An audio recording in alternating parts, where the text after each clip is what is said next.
Hello, class, and welcome to Forensic Psychology. My name is Dr. Neil Soggie, and this week we will be exploring the fascinating world of memory and the nature of eyewitness testimony. And I want to start with a question that connects directly to your everyday experience.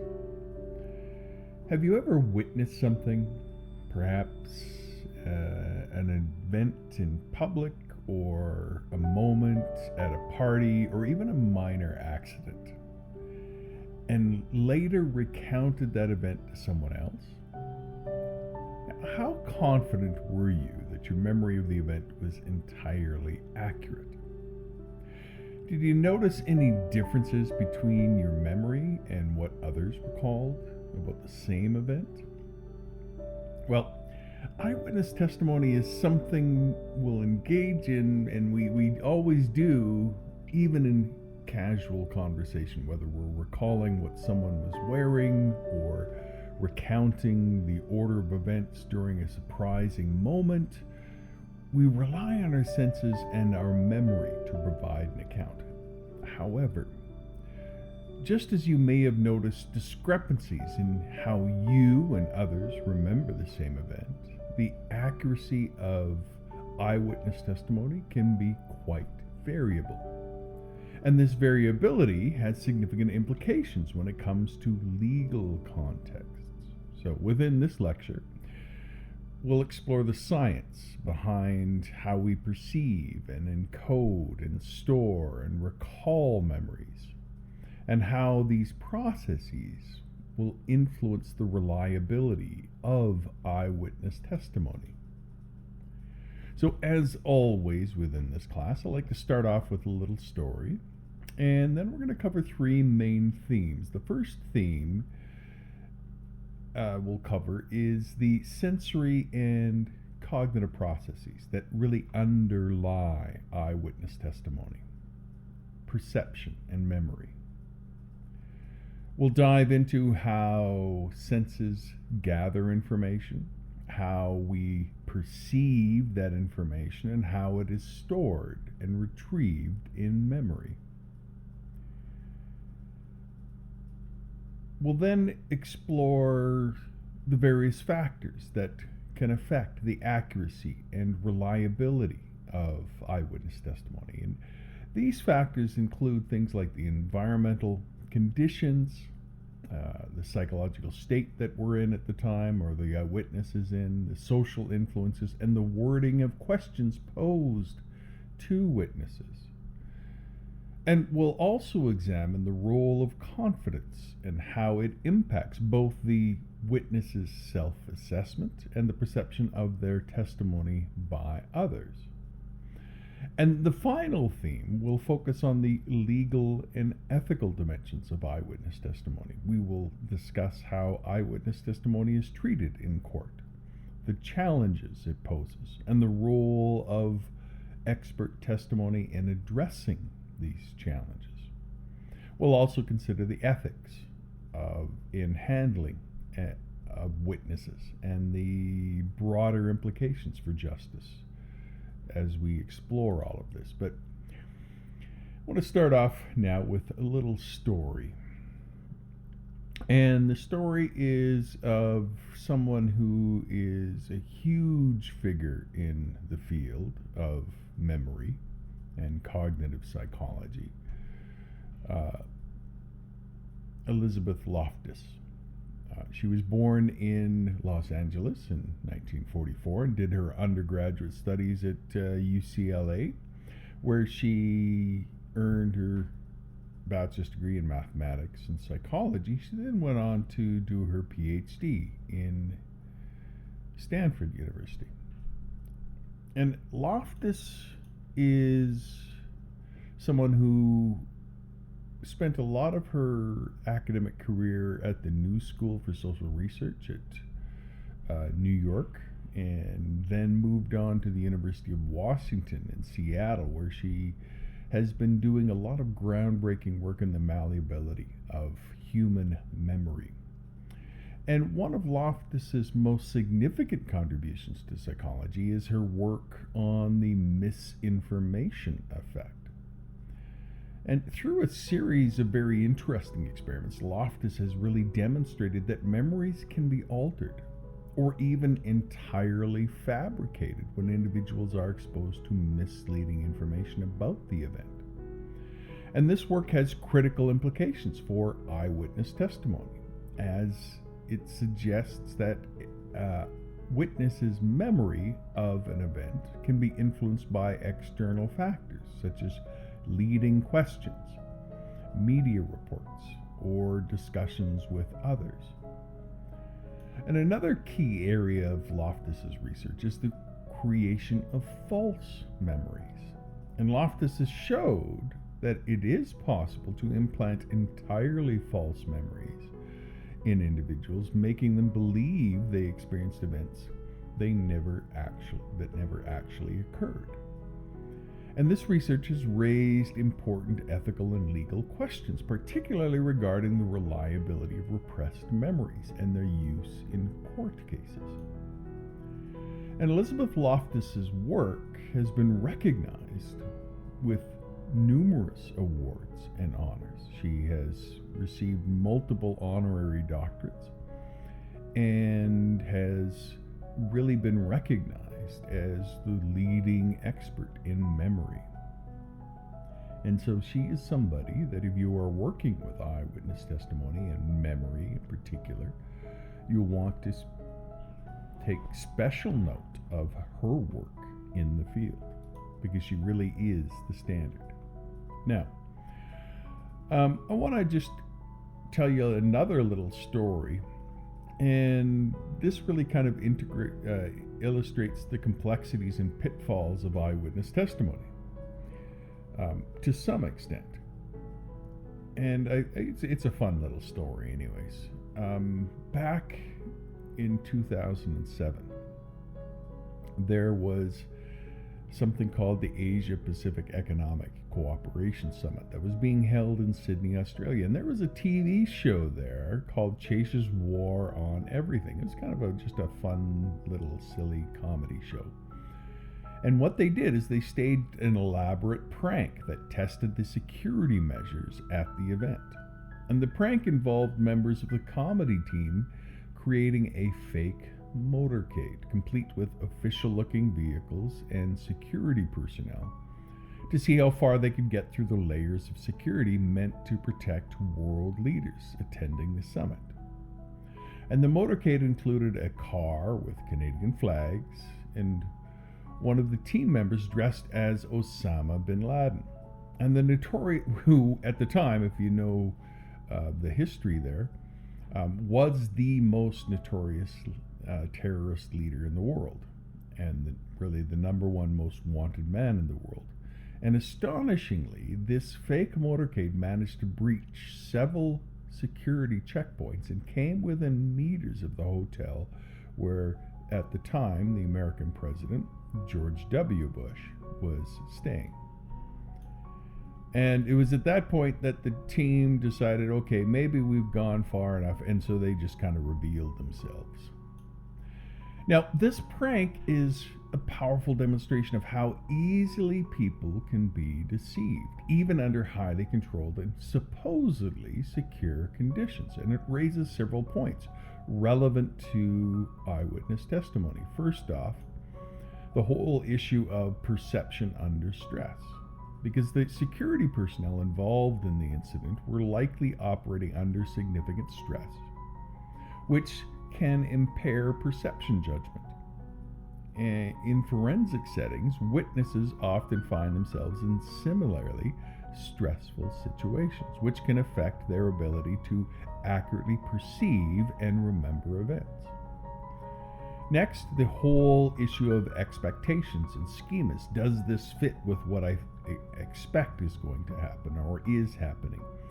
And the prank really exploited these expectations and social schemas masterfully. The security personnel expected to see official motorcades during the APEC summit.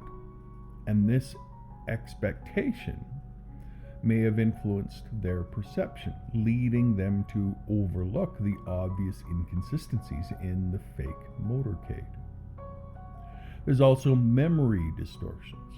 Now, if asked to recount the events later, witnesses might have had differing accounts of what happened, influenced by the absurdity of the situation, the media reports, or discussions with colleagues.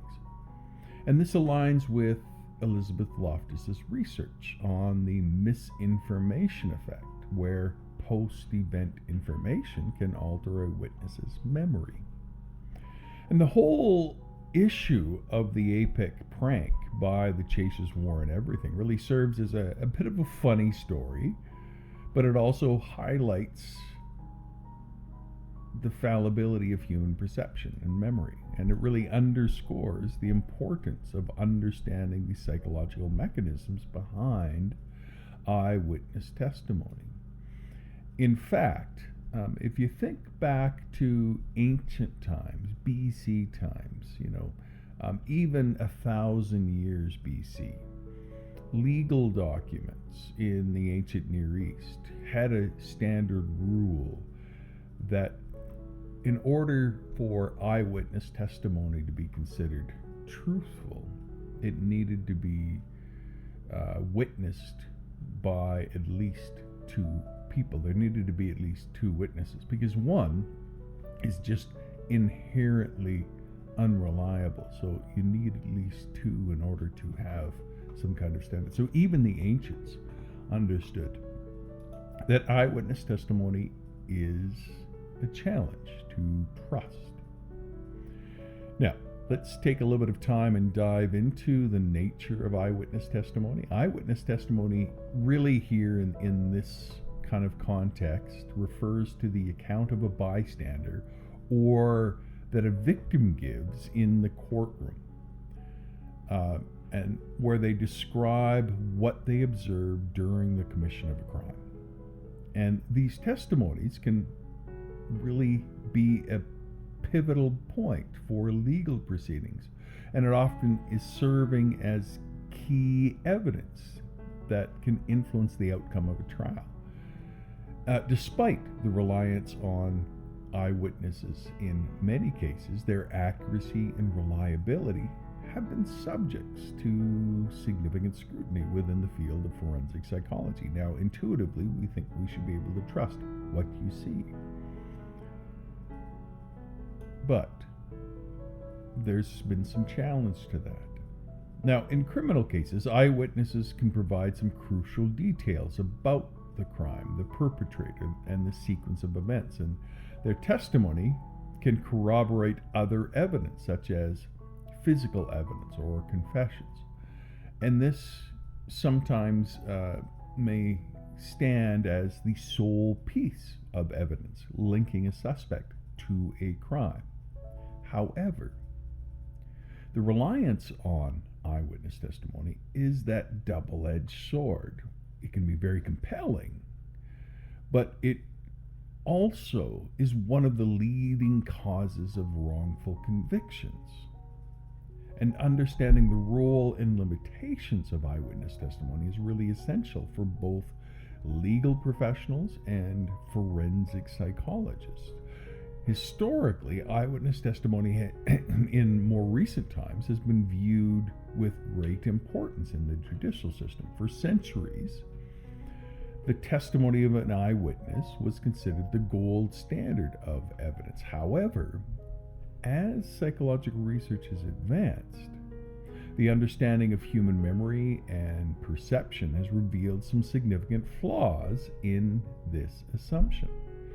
And landmark cases in psychological studies over the past few decades have really highlighted the potential for memory distortions, the influence of suggestive questioning, and the impact of stress on recall. And these insights have led to a much more cautious approach to using eyewitness testimony in legal context, recognizing that while it can be valuable, it is not infallible. Now, let's take a look at the whole issue of sensation and perception here. Because the process of witnessing an event begins with our sensory systems. And these systems include our vision, our hearing, our smell, our taste, and our touch. And these allow us to gather the information from our environment. And in the context of eyewitness testimony, vision and hearing are typically the most relevant senses. Visual information is processed by the eyes and transmitted to the brain via the optic nerves, while auditory information is processed by the ears and transmitted through the auditory pathways. And these sensory inputs provide the raw data that our brain interprets to form perceptions of the world around us. Now, perception is not a passive process. It involves active interpretation of sensory inputs. The brain uses various cognitive processes such as attention, recognition, and interpretation to make sense of sensory information it receives. And attention is the process of focusing on specific stimuli while ignoring others, which is crucial in situations where multiple events are occurring simultaneously. And recognition involves matching incoming sensory data with stored knowledge, allowing us to identify objects and faces and sounds. And interpretation is the final step where the brain constructs a coherent picture of the environment based on the sensory input and past experiences. And external factors can significantly affect the quality and accuracy of the sensory input we receive. For instance, poor lighting conditions can obscure visual details, while excessive distance can make it difficult to discern facial features or hear conversations clearly. And stress, which is often present during the witnessing of a crime, can also impact our perception. Under stress, the body's fight or flight response can narrow attention, causing tunnel vision, reducing our ability to perceive details, and even lead to distorted or incomplete memories. And these factors can have profound effects on the accuracy of eyewitness testimony, as they influence what information is perceived and how it's encoded into our memory.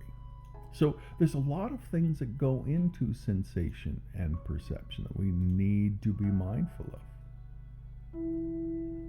And there are different types of perception that we also need to be mindful of. Perception involves both bottom-up and top-down processing. Bottom-up processing refers to the analysis of sensory information as it comes in, building a perception based solely on the data received from the environment. But there's also top-down processing, on the other hand, that allows us using pre-existing knowledge and experiences and, most crucially, expectations to interpret sensory information. And in eyewitness testimony, bottom-up processing allows a witness to recall details based on what they actually saw, while top-down processing might lead them to fill in missing details with what they expect or believe they saw, potentially introducing errors into their testimony.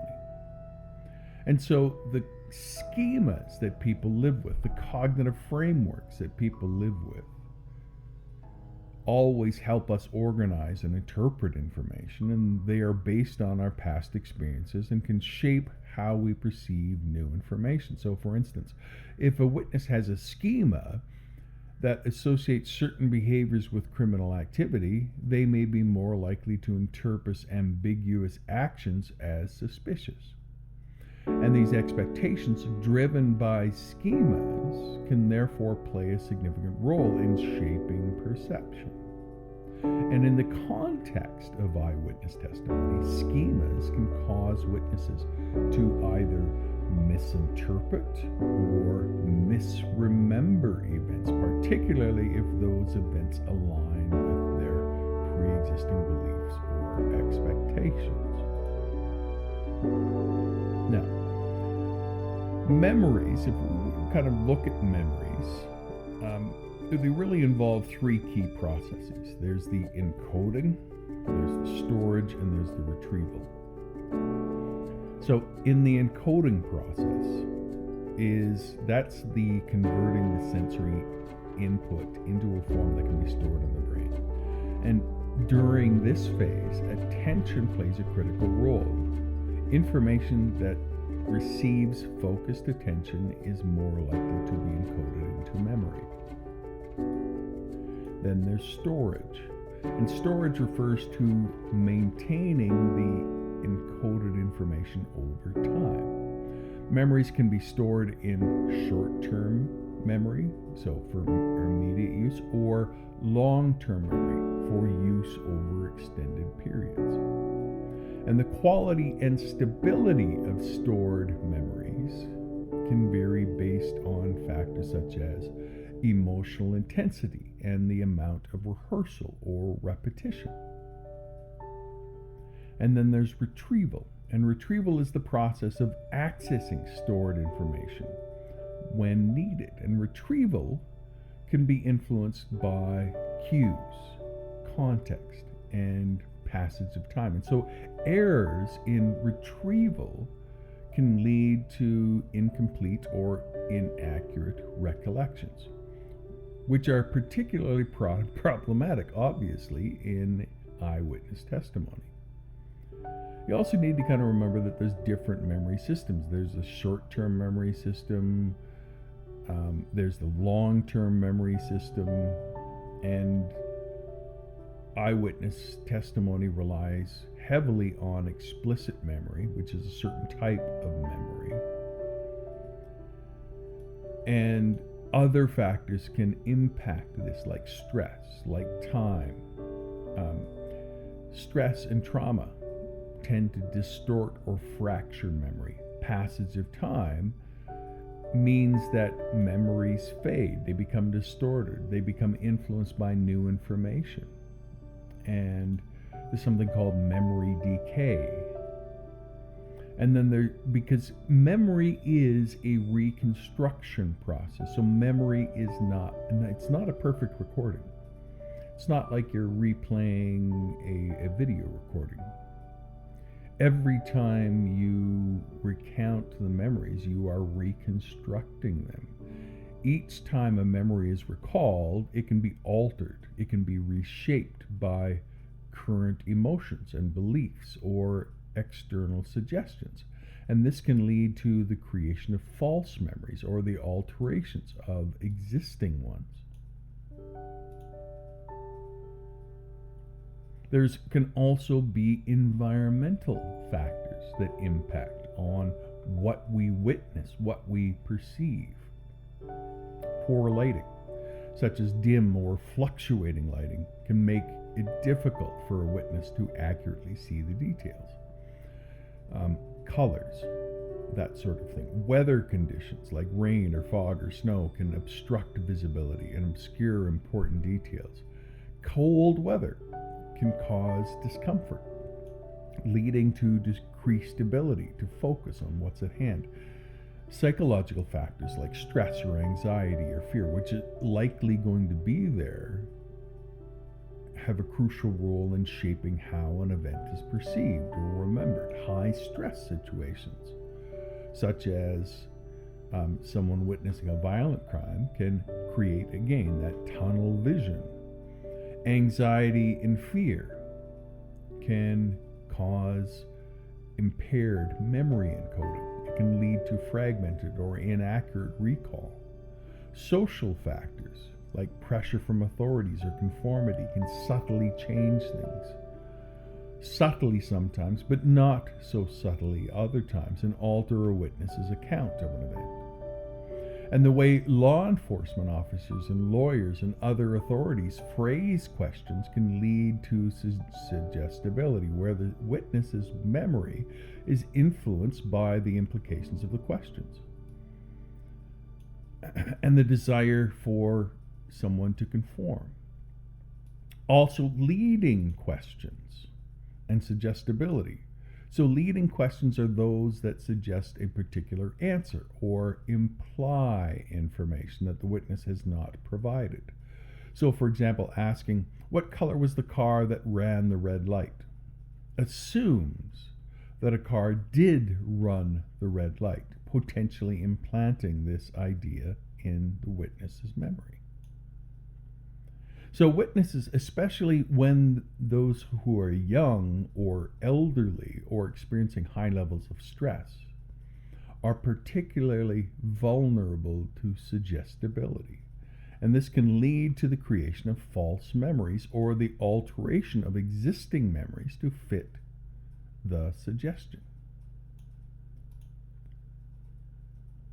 Now, it's a common belief, and this comes to confidence now. There's a common belief that a confident witness is a reliable witness. But, and this is a big but,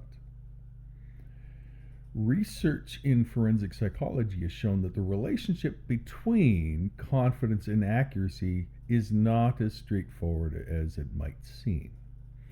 What studies have found is that while there is often a modest correlation between confidence and accuracy, their correlation is not strong enough to be considered a reliable indicator of accuracy in all cases. A witness might be highly confident in their testimony, yet still be incorrect due to various factors such as memory distortions, stress, or the influence of misleading information. In fact, you can just look at the genetics of some people and they are just confident about everything. But the thing is that despite this weak correlation between confidence and accuracy, jurors don't really act all that sophisticated when it comes to memory, and so do judges oftentimes. They often place significant weight on confidence with which a witness delivers their testimony. Research has shown that confident witnesses are more likely to be perceived as credible and persuasive, leading to a greater likelihood that their testimony will influence the outcome of a trial. And this can be problematic, as it may lead to wrongful convictions or acquittals based on the perceived confidence of the witness rather than the actual reliability of their account. And understanding this dynamic is critical for legal professionals who must navigate the complex interplay between witness confidence and the quest for truth. Overconfidence can be particularly dangerous in the context of eyewitness testimony. A witness who is overly confident may unintentionally mislead jurors, attorneys, and even themselves into believing their recollection is infallible. And overconfidence can stem from several factors. Some people just are naturally overconfident. There is also the passage of time, which can blur memory, but it can also increase the confidence because you're repeating and rehearsing a story. Feedback from authorities can reinforce the belief in its correctness in their testimony, and the natural human tendency to prefer certainty over doubt. And this overconfidence can be especially problematic when it leads to the wrongful conviction of innocent individuals or the failure to apprehend the actual perpetrator. Now, let's talk a little bit about the admissibility of eyewitness testimony in court, because eyewitness testimony has long been the staple of the judicial system. and it's seen as a direct and really compelling form of evidence. However, the admissibility of eyewitness testimony is subject to some legal scrutiny, especially in the light of the research suggesting its unreliability. And courts may consider various factors when determining the admissibility of eyewitness testimony, including the conditions under which the witness observed the events, the methods used to obtain the testimony, like a lineup procedures, and whether the testimony is corroborated by other evidence. And judges play a critical role in this process, as they must balance the value of the testimony against its potential or misleading or confusing in the view of the jurors. And there needs to be some ethical treatment of witnesses, and that's really paramount in ensuring the integrity of the legal process. Interviewers, whether they are law enforcement officers or lawyers or forensic psychologists, must be aware of the potential for inadvertently influencing a witness's testimony. Are there leading questions? Are there suggestive comments? Are there repeated questioning that introduces a bias or distorts the witness's recollection of events? And so ethical guidelines really emphasize the importance of using neutral, open-ended questions and avoiding any actions that could contaminate the witness's memory. And all of this is crucial because the witnesses need to understand their rights, including their right to avoid self-incrimination and the right to be treated with dignity and respect through this legal process. And given the complexities and potential fallibility of eyewitness testimony, expert testimony really has become increasingly important in legal proceedings. Experts in forensic psychology can provide the court with insights into the factors that affect the reliability of eyewitness accounts, such as memory decay, stress, and the influence of suggestibility. And they can also explain the limitations of eyewitness testimony and the risks of relying too heavily on it without corroborating evidence. And expert testimony can be crucial in helping juries and judges understand the scientific underpinnings of memory and perception, thereby promoting a more informed and critical evaluation of eyewitness evidence. Now, legal and ethical considerations here obviously play a crucial role in the use and evaluation of eyewitness testimony. So it's not a simple, straightforward thing, as we might have once believed. The admissibility of eyewitness testimony must be carefully weighed. You need to consider both the potential value of it, but also its inherent risks. So ethical interviewing practices are really essential to preserving the integrity of eyewitness testimony, while expert testimony can provide critical context that aids the court in understanding the complexities of how memory and perception are expressed. Now, I want to give you a little bit of a real-world case that illustrates the challenges and implications of eyewitness testimony in the legal system. And this is the case of Ronald Cotton. Now, this is really kind of one of the most well-documented and instructive cases of the challenges of eyewitness testimony, and it comes with the wrongful conviction of Ronald Cotton. In 1984, Jennifer Thompson,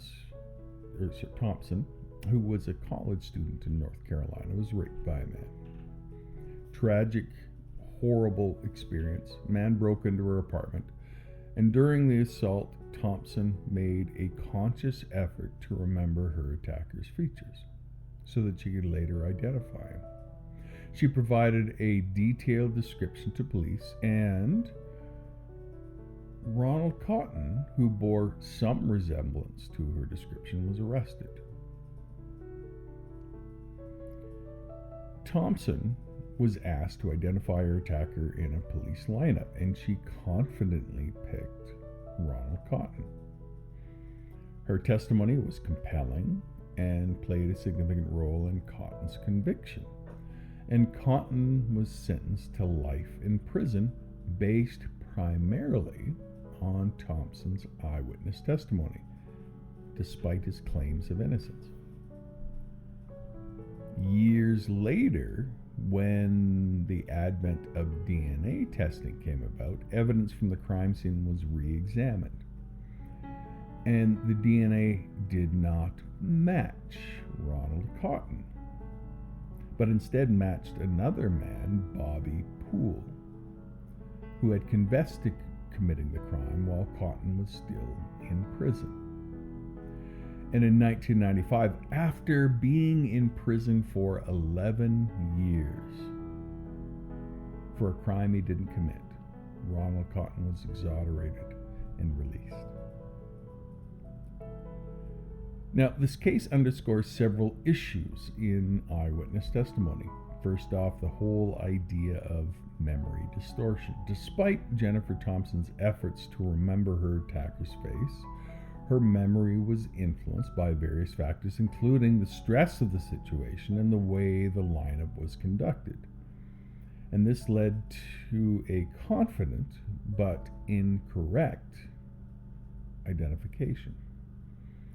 There's also the impact of confidence. Thompson's confidence in her identification was persuasive to the jury, and this illustrates the dangers of equating confidence with accuracy.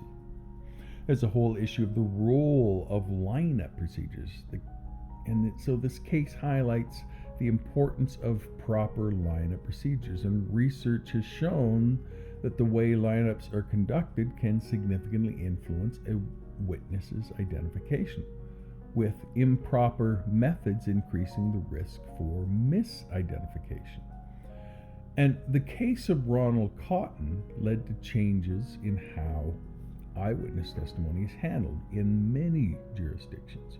It spurred the adoption of reforms aimed at reducing the risk of wrongful convictions, such as double-blind lineup procedures, where the person administering the lineup does not know the suspect's identity, and also of educating jurors about the limitations of eyewitness testimony. And the wrongful conviction of Ronald Cotton really is just a sobering example of the fallibility of eyewitness testimony, because this could have been any of us. So that brings us to the close of this lecture, and I want to just kind of highlight a key question here. What factors most influence the accuracy of eyewitness testimony?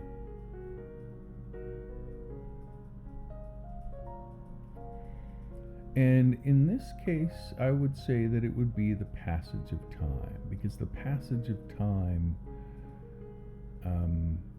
memories fade, they become distorted, they're influenced by new information.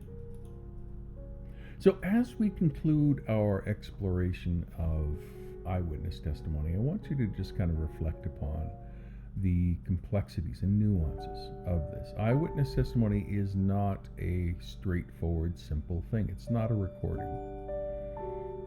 But it is still a powerful tool in the legal system, and it can sway juries and influence verdicts. But it is not perfect. There are many things that go into it. There are many things that go into creating a memory, and there's many things that go into the retrieval of that memory and the reconstruction of that memory, and remembering that every time you open up a memory, you are changing the memory in some way. Hope you enjoyed this lecture, and I will see you next week. You take care. Bye-bye.